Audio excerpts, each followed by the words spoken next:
An update to the saga that's been unfolding in the Tumwater School District ever since we had Frances Stout on the show, the JV basketball player who has now made headlines across the country because she refused to play in her final game of the year because there was a boy playing on the other team. And we did in-depth interviews with both Frances and her mom and also the transgender athlete from the other team, Andy, and Andy's dad. And so since then, as you know, it's been picked up by Libs of TikTok. It's been in the New York Post. Frances and her mom were on Fox and Friends. And so there's been so much happening behind the scenes in this, and I'll just go over just a little bit of it. So after Frances had refused to play, the Tumwater School District announced it was investigating her for bullying and harassment because she called the other player a man to his face. And so that was happening. Then it got some national attention. The Tumwater School District turned around, the school board rather, and voted in favor of protecting girls' sports, which I thought was a positive development from the entire ordeal.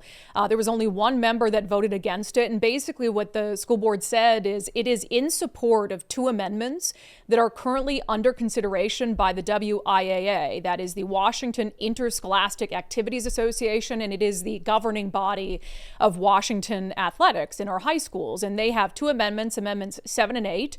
Both of them in different ways would ban biological boys from competing in girls' sports. And so we're sort of waiting to see what happens with the WIAA amendments. So all of that was going on. And then the U.S. Department of Education, likely because of the national attention that Frances's case got, announced that it has launched a federal civil rights investigation into violations of Title IX into the Tumwater School District, which, as I said at the time, I think they should just be investigating Washington State. Because the decision to allow boys to compete against girls, to allow boys to be in girls' spaces, that is a decision coming from the very, very tippy top, from the Office of Superintendent of Public Instruction, Kruse. And they are very committed because they have a twisted interpretation of Title IX. It's the twisted interpretation that the Biden administration has, that they have twisted what was intended to protect girls and to protect women from discrimination into protecting biological boys and their ability to be treated just like girls. And so across Washington State, it is the rules now of the WIAA, but also of OSPI, that students can compete in athletics that align with their preferred gender. Whether they've had surgeries or not, whether they've taken hormones or not. If you wake up one day and you say, I'm a girl, and you decide you want to compete in athletics, you can compete as a girl. And that is a state public school policy. So we have an update today. The Office of Superintendent of Public Instruction has sent a threatening letter to the Tumwater School Board for its really symbolic vote to say we support protecting girls' spaces. So it's a 2-page letter. I won't read the whole thing, but the general gist of it is you need to watch your back. That's how I would characterize this letter. It's a threat, make no mistake. And it's already found its way to other superintendents. They're spreading it around. I think what OSPI is trying to do is to make an example of the Tumwater School Board for standing up for girls. And they're basically saying that you could put yourselves in legal peril for doing this, that it's discrimination to stand up for girls and to exclude transgender athletes or biological boys from girls' spaces. They say it's a violation of state law. They also say in here, which is sort of interesting, that they say it's a violation of federal discrimination laws, which not under Donald Trump.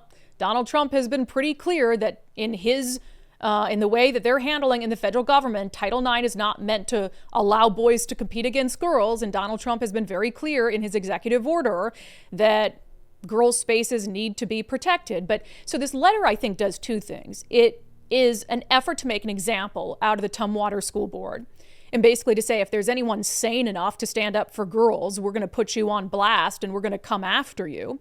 But it's also Washington State and Kruse continuing to plant their flag to say, we will not listen to the Trump administration. We will continue to violate President Donald Trump's executive order, and we're committed to doing that.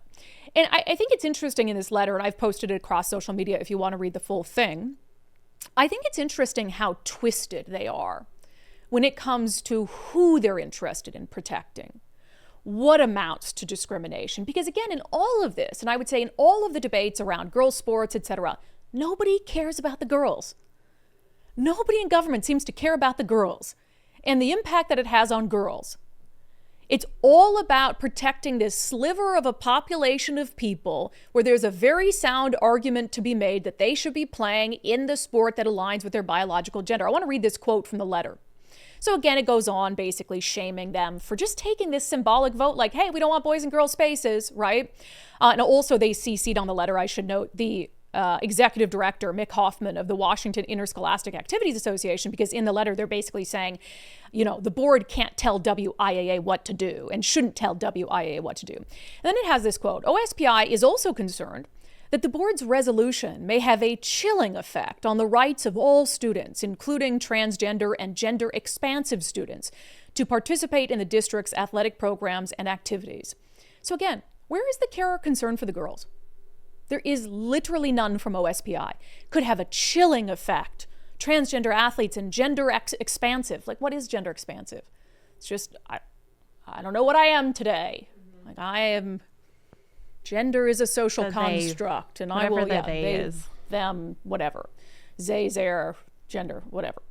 And so that is the singular concern of OSPI, is transgender and gender expansive students. I have never heard Chris Reykdal utter one word of care or concern for the frustrations of female athletes, who far outnumber the transgender athletes.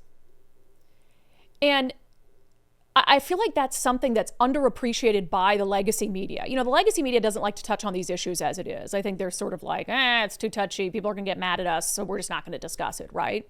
But when they do discuss it, they never really want to focus on the legitimate concerns of females and how, if you're talking about an issue of fair and unfair, and this is unfair to transgender athletes, this makes them feel a certain way and excluded or whatever it is.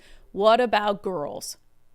Who's going to fight for girls? Not Chris Reykdal, not Washington State. So I think this letter and the threat to the Tumwater School Board, and that's how I see it. It's like, watch your back. We don't want you standing up for girls.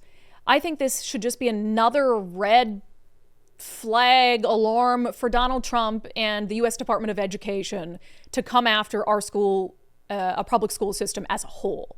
I don't know that it does much good to have a civil rights investigation into the Tumwater School District, considering the school board actually has taken a stand in favor of girls. And they're just following basically what's mandated to them from the top. So the federal government needs to come in and investigate OSPI. I do believe that Chris Reykdal should be recalled. I do believe that someone, a parent with standing, ought to, everyone has standing because we all pay into the public school system with property taxes, etc. But I think a parent with standing should start a recall effort into Chris Reykdal, because right now he's in violation of Title IX, the actual interpretation of Title IX. He's in violation of Donald Trump's executive order, and he is putting at risk federal funding that comes to our public schools, and that will have an impact on public schools.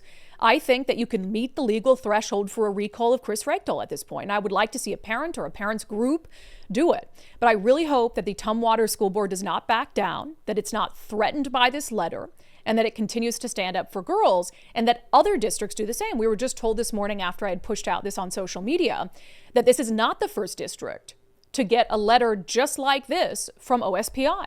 There was another school district a few months back that had also stood up for girls and signaled that they don't want boys participating in girls' athletics. And they told us about an hour ago they got a very similar letter from OSPI basically saying, don't do that. Don't stand up for girls. You're discriminating against students. So we need school districts, school boards, anyone who's taken the same position on this to stand their ground with the knowledge that you have a lot of people in your corner, including the President of the United States.